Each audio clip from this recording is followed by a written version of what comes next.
What's up, guys? Welcome back to Newswave. Well, we're heading back to the courtroom with Nintendo, and this time, some apparent Switch 2 leakers. They made a whole story earlier this year with the build-up to the system, and well, as we've seen before, you keep poking the bear, eventually, that bear being Nintendo, is going to take you down in the courtroom, and we'll go over that here today. Also, we are going to be talking about Hollow Knight Silksong, as a patch has been announced for the game that has caused quite the conversation online around if it's really necessary. And we have Tokyo Game Show coming up here in a few weeks, with lineups being announced by different companies, and one being SEGA having a whole bunch of mystery games that has everyone guessing. All of that and more. Guys, if you enjoy these videos, make sure you hit that like button.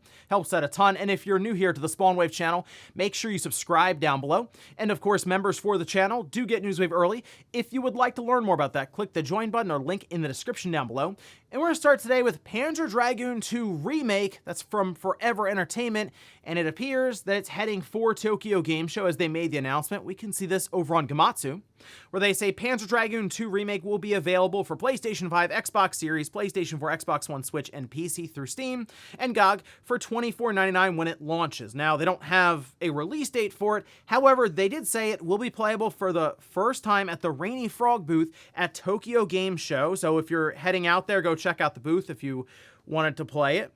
And there were also some screenshots that were released, and people don't seem thrilled with the look of the game right now in these screenshots. I think we still have to see it in motion, and for Panzer Dragoon fans out there, probably in front of you natively on your TV, which, yeah, means you have bought into it by then. But I think the part that a lot of people forget, these are games that were made during that early 3D era, and here on the Saturn that was better at 2D games than 3D.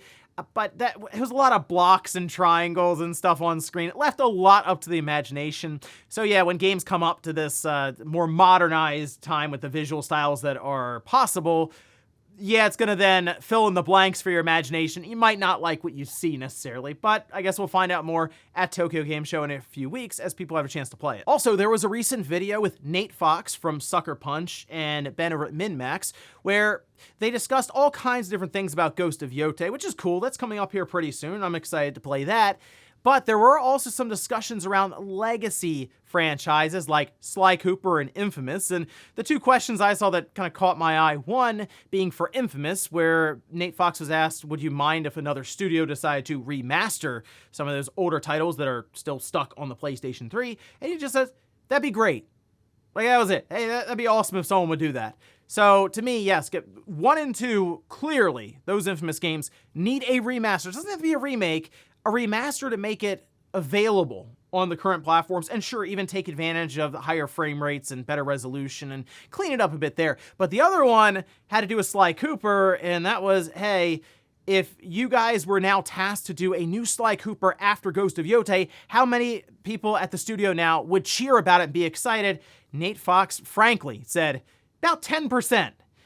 Yeah, so that kind of caught Ben off guard, but to me, it's how it is with a lot of these studios. There's turnover, new people come in, and they don't necessarily have the same background of making games as people who did make Sly Cooper, and that 10% I'm sure who would be excited about that, and that's just how it is. They're on to making Ghost of Tsushima, the Ghost of Yotei, and they're probably more in that mindset than, hey, let's go back and make a new Sly Cooper game. Oh, and it looks like a Digimon demo is coming up. We can see this card that was posted. Now, this is over on Gematsu, and this is from, of course, publisher Bandai Namco, developer Mediavision. They're going to release a downloadable demo for Digimon Story Time Stranger. For PC, that's through Steam on September 10th, and then for PlayStation 5 and Xbox Series on September 11th.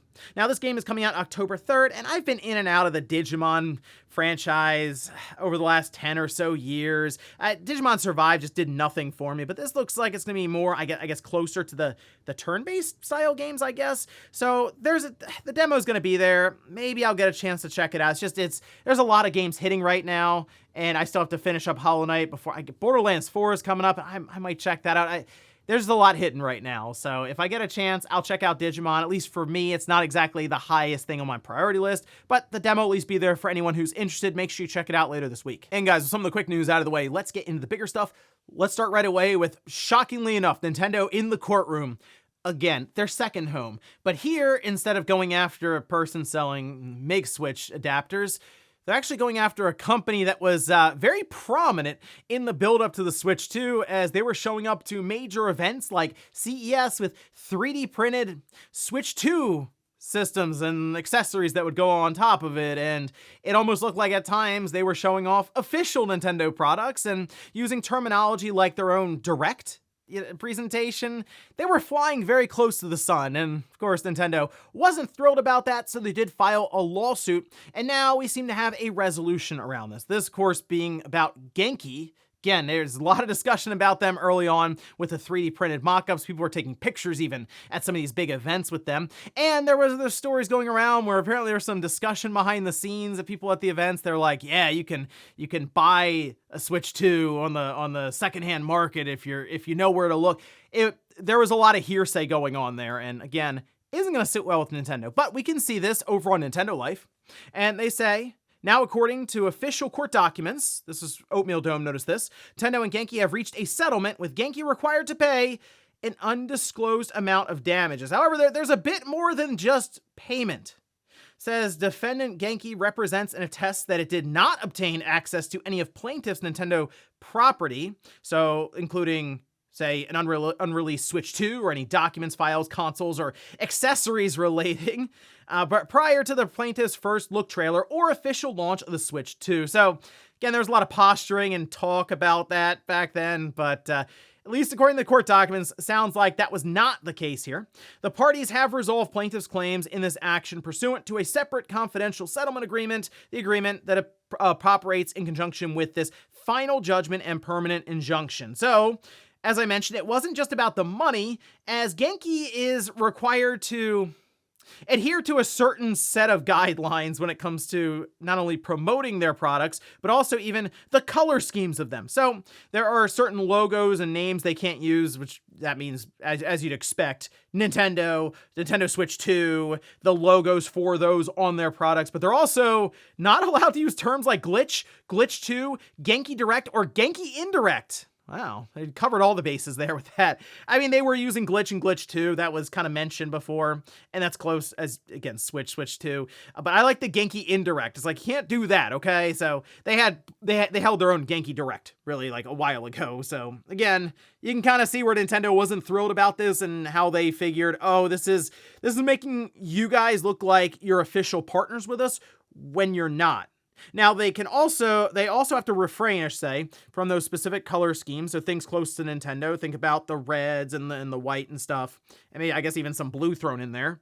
So they have to just avoid that completely. And none of this really surprised me because we followed it actually very closely when all that was happening, because it seemed that they had exact dimensions. They were kind of giving us an early look to the Switch 2, but also some of the talk about them running out of CES or something, and it was a whole story around what was a product that people were really trying to get any scraps of information as possible, and it seemed like Genki knew that and were playing into it completely, and it certainly got their name out there, but maybe a little too much, again, flying too close to the sun with Nintendo deciding to just slap them with a lawsuit, and here seems like they won for an undisclosed amount of money. I mean, it seems like Genki, I guess, is going to continue on, so it wasn't enough to completely ruin them, but I feel like they certainly felt that one in the pockets there. So there you go. Genki and Nintendo have now resolved their lawsuit for some undisclosed amount of money. Next up, let's talk about Hollow Knight Silksong and a patch that's been announced. Now, this appears to be going into effect for everything by next week, so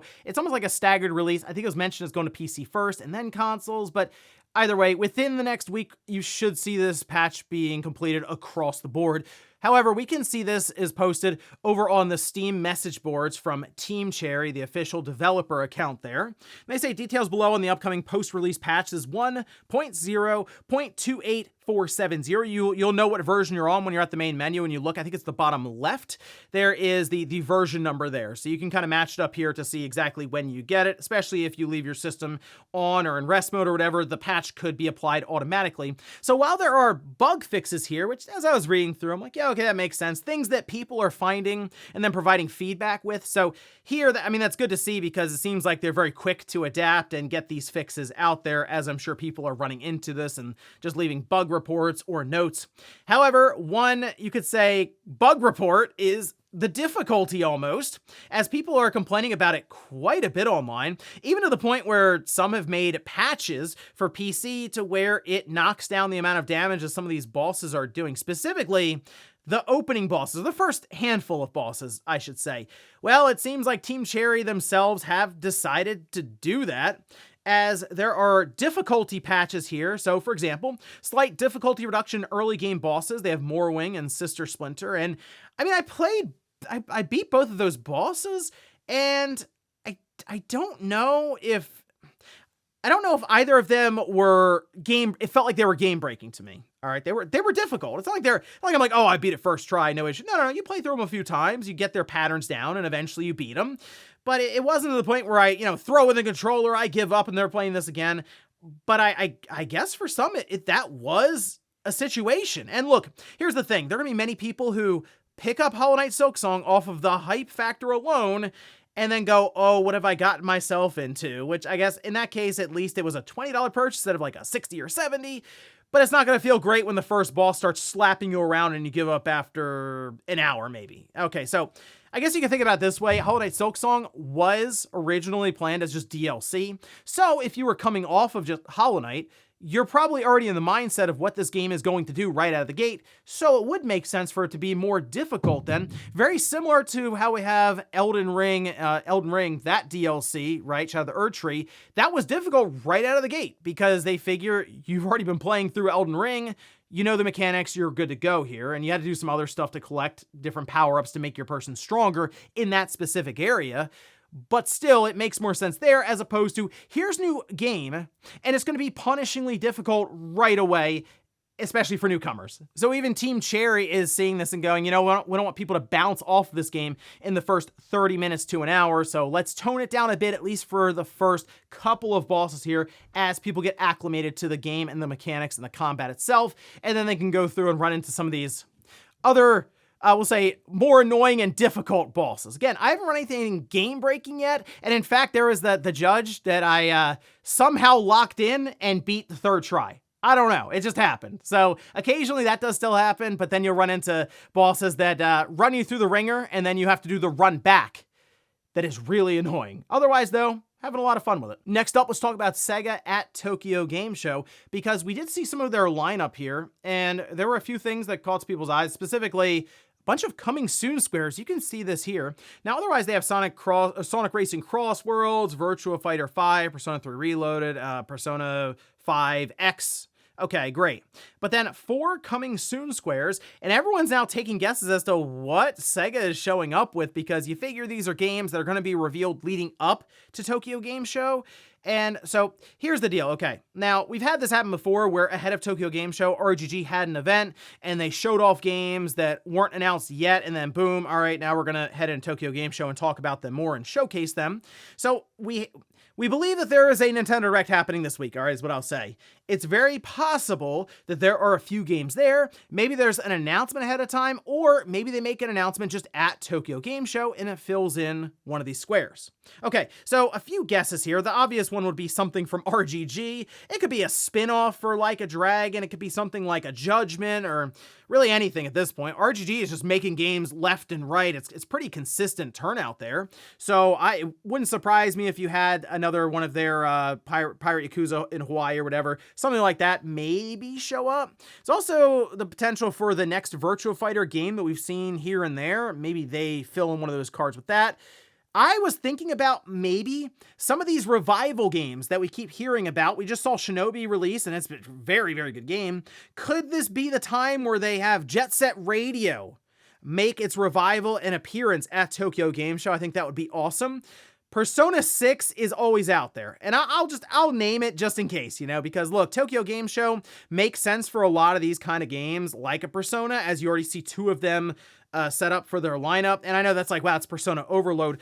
But is it? Because everyone wants to see most people want to just see Persona 6 at this point, just to find out what exactly they're doing with it, since it has been a while. I mean, Persona 5 was a PS3 game as well. So it's been quite some time since that game came out, so expectations naturally are very high for it, but also just the curiosity around what it ends up being. So really it could be anything at this point for Sega with these 4 mystery titles. So give me your best guesses down below in the comments. And in our last bit of news, let's talk about the original PlayStation, but also the PlayStation brand, which started in North America a little more than 30 years ago. I said a little more than 30 years ago because yesterday would have been the 30th anniversary as the system released, the PlayStation system, September 9th, 1995. So with that, we had Matt Piscatella at Circana give us a very, very interesting list as he put together all the data for sales in the US for PlayStation, just across the board over 30 years, and we can see the best-selling games for units and dollar sales. And before we look at this,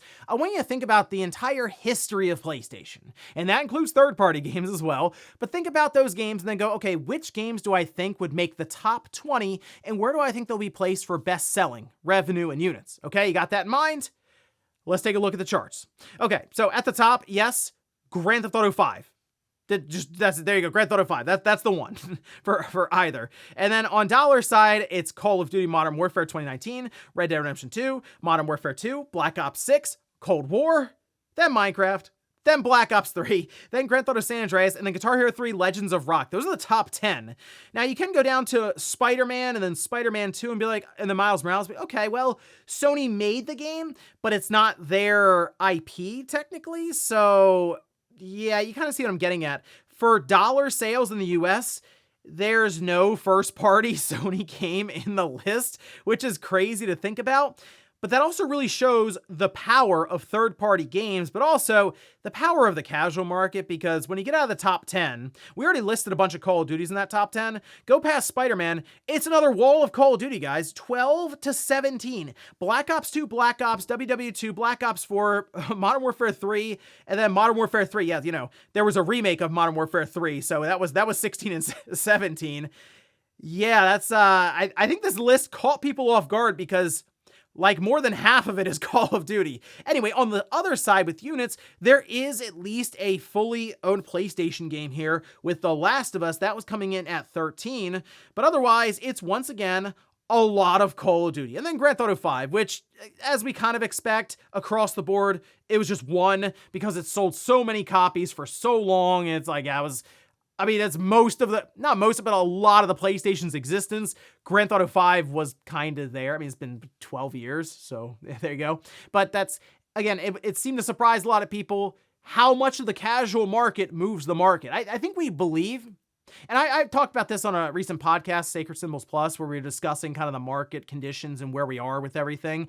And it's like, man, I feel like back in the day, the more plugged in audience for games had a chance to move the market more, whereas now it's a lot of Fortnite and stuff. But then you see this and you go, well, no, it's been Call of Duty for a long time now, and that is become more and more of a casualized audience, and you can see the effect that it has here on PlayStation. But let's face it, if we saw a list like this for Xbox, it would also be very, very similar. And before we go to the comment of the day, we'll take a look at the poll that I posted up yesterday, where I ask, have you ever dropped a game because it was too difficult?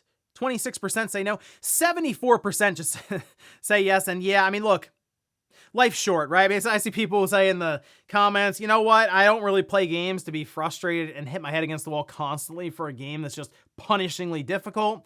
I'll stop playing it and play something that I find just more fun. And that's fine. Like I said, some games are just designed to be difficult, and it's not going to be for everyone. So when I see Hollow Knight Silksong get this patch and it makes it a little easier in the beginning, maybe remove double damage, for example, from the first handful of bosses, I see people annoyed, but then I also go, I mean, I beat those bosses without the patch, but also they're still very tough bosses in the game as you get further in, so I don't mind if those bosses are just a little easier to get people up to speed maybe on the game who weren't really into Hollow Knight or haven't played Hollow Knight, we'll say, in a while. And you still occasionally get those Elden Rings or the Dark Souls games, and they're just punishingly difficult without any real option to, well, I mean, you can figure out ways to make things easier. You can even just farm and grind like souls and levels and stuff.